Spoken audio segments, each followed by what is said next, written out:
Les équipes MSF n'avaient encore jamais été confrontées à ce phénomène.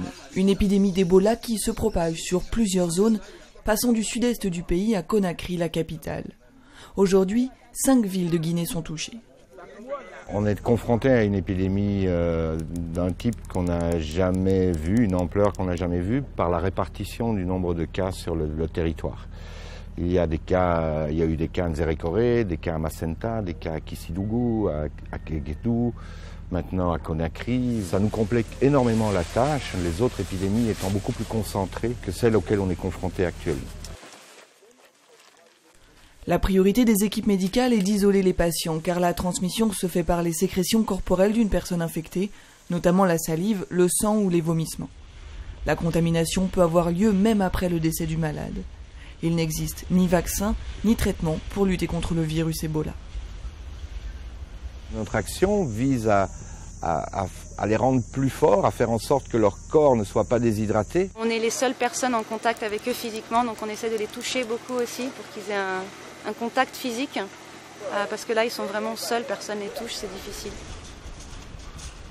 Après une période d'incubation qui peut durer de quelques jours à 3 semaines, les symptômes se déclarent: fièvre, extrême faiblesse, vomissements, diarrhée et parfois hémorragie interne ou externe.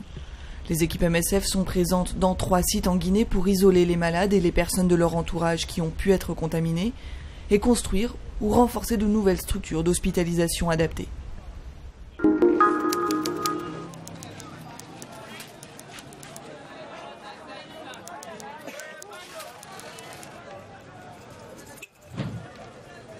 Hôpital préfectoral de Carnot, à la fin de l'année 2011. La situation sanitaire est désastreuse. 35 enfants décèdent ici chaque jour, emportés par les diarrhées, les infections respiratoires et le paludisme. Carnot, 2 ans plus tard, la situation est plus inquiétante encore. À la crise chronique s'est ajouté un conflit dont les conséquences sont dramatiques pour la population. Depuis 1 an, qu'est-ce qui s'est passé? Une succession d'épisodes particulièrement aigus qui se sont caractérisés par des tensions, des combats entre des groupes armés, des conflits intercommunautaires, interethniques et confessionnels. On a quand même sous les yeux des blessures qui montrent l'acharnement, le désir de tuer et parfois sur des enfants, sur des femmes. Par arme blanche, qui est particulièrement difficile à supporter. C'est des situations qui pour les équipes terrain et moi aussi, nous ont beaucoup frappés. Dans un rapport publié le 19 mars, MSF dénonce 1 an d'escalade de la violence. Les exactions commises par les ex-rebelles de la coalition Séléka en 2013, lors de leur offensive et de leur prise de pouvoir. En réaction, l'attaque des milices anti-Balaka sur Bangui en décembre 2013, les atrocités commises en représailles sur les musulmans associés aux ex-Séléka, leur exode massif vers les pays environnants. Aujourd'hui, le chaos aggravé par le développement du banditisme touche toute la population, à Bangui comme dans le reste du pays. On se retrouve actuellement dans une situation un peu improbable dans une grande partie du pays, avec des populations enclavées qui sont protégées soit par les forces françaises Sangari, soit par les forces de l'Union africaine MISCA, avec les anti-Balaka autour. Il y a une tentative de désarmement qui marche quand même moyennement bien, et ce que l'on voit par exemple à Carnot, c'est que dès qu'un homme sort de l'enclave de l'église, il se fait tuer. Rien ne permet aujourd'hui de prévoir une amélioration de la situation. L'urgence perdure, comme l'ont montré les violents affrontements qui se sont succédés fin mars à Bangui. MSF a pris en charge une 30aine de blessés en 2 jours seulement. Parmi eux, il y avait 16 femmes et 4 enfants.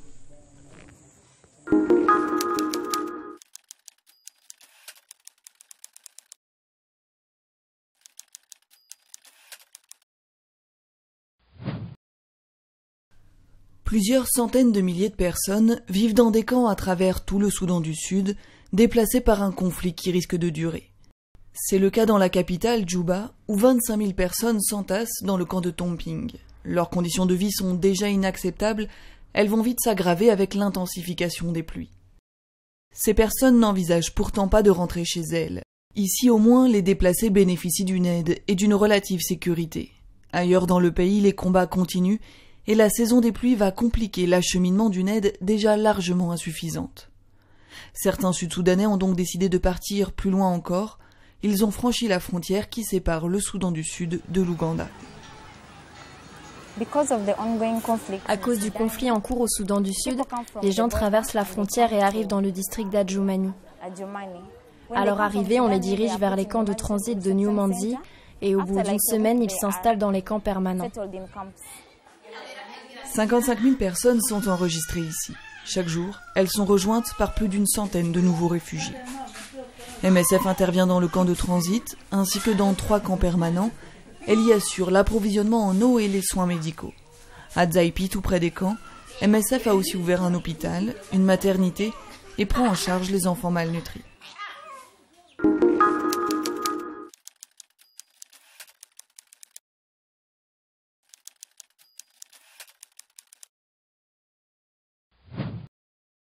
Il y a 20 ans, l'équipe MSF présente à Kigali voit la ville sombrer dans la violence. Ce sont les premiers jours de ce que l'on appellera plus tard le génocide. Pour l'heure, l'équipe tente de venir en aide aux victimes, mais elle est vite débordée. Le 13 avril, une équipe chirurgicale MSF, en collaboration avec le Comité international de la Croix-Rouge, arrive pour la remplacer. On a décidé avec eux de s'associer pour faire un hôpital de campagne.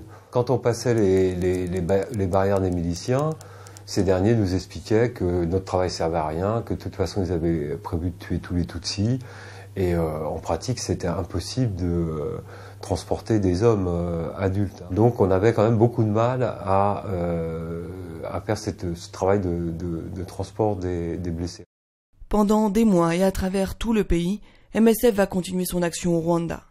Ces principes humanitaires seront souvent bafoués par les génocidaires qui n'ont pas hésité à poursuivre leur massacre au sein des structures médicales, ciblant les patients comme les soignants. Les secours humanitaires étaient régulièrement détournés à des fins criminelles, pour tuer les gens. Et pendant le génocide, c'est évident, les lieux de refuge sont transformés en abattoirs. Des lieux, des hôpitaux, des centres religieux où les gens auraient dû normalement être accueillis et protégés, ça a été au contraire les lieux où ils se sont fait exécuter en priorité. 20 ans plus tard, les équipes restent profondément marquées par ce qu'elles ont vécu au Rwanda. Rien que dans le génocide, on a perdu au moins 200 collègues rwandais avec qui on travaillait, qui ont été massacrés. Et on était tellement surpris par l'importance des événements, leur radicalité, etc., qu'on n'a pas toujours fait ce qu'il fallait pour aider nos collègues à s'enfuir. Les équipes médicales sont confrontées quotidiennement à l'horreur quand elles réalisent que ces tueries sont en fait l'extermination programmée de tout un groupe. Les limites de l'action humanitaire leur apparaissent plus clairement que jamais. Pour la seule fois de son histoire, MSF demande publiquement une intervention armée en rappelant une vérité toute simple: on n'arrête pas un génocide avec des médecins.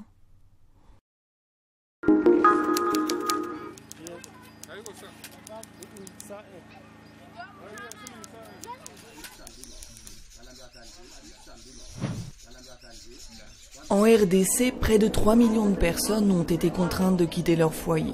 Elles vivent dans des camps, des familles d'accueil ou bien cachées en brousse. Nombre de ces déplacés sont invisibles.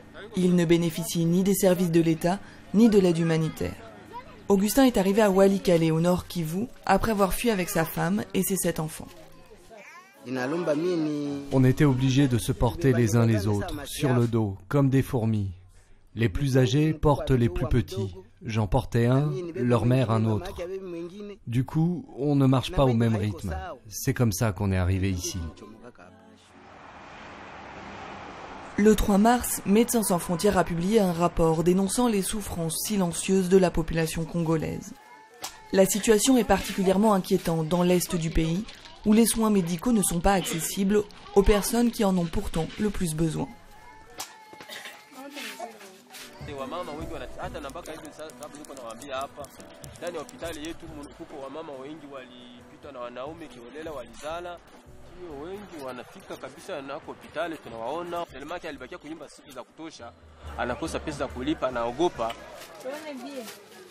Présente dans la région depuis des années, Médecins sans frontières a compilé ces données médicales ainsi que les témoignages de patients et de soignants. Les résultats présentés dans ce rapport poussent l'ONG à demander une action immédiate pour faire cesser les souffrances de ces populations.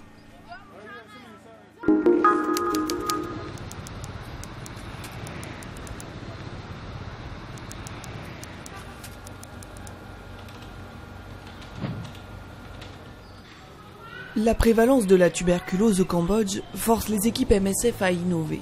Pour avoir un impact sur l'évolution de l'épidémie, il faut trouver de nouvelles manières de dépister et de traiter. Big majority of the TB patients, people with active TB inside, they are not identified by the existing system. And the existing system reached its limit. So now we need to find new mechanism, new system to identify all these persons, all these patients who have an active TB but who are no symptoms, who are not identified by the existing health system. Pour cela, les équipes ont mis en place un projet pilote de dépistage actif. Plutôt que d'attendre que les personnes qui présentent des symptômes de la tuberculose viennent se faire dépister à l'hôpital, elles se rendent directement parmi les groupes à risque, comme par exemple chez les personnes de plus de 55 ans. 2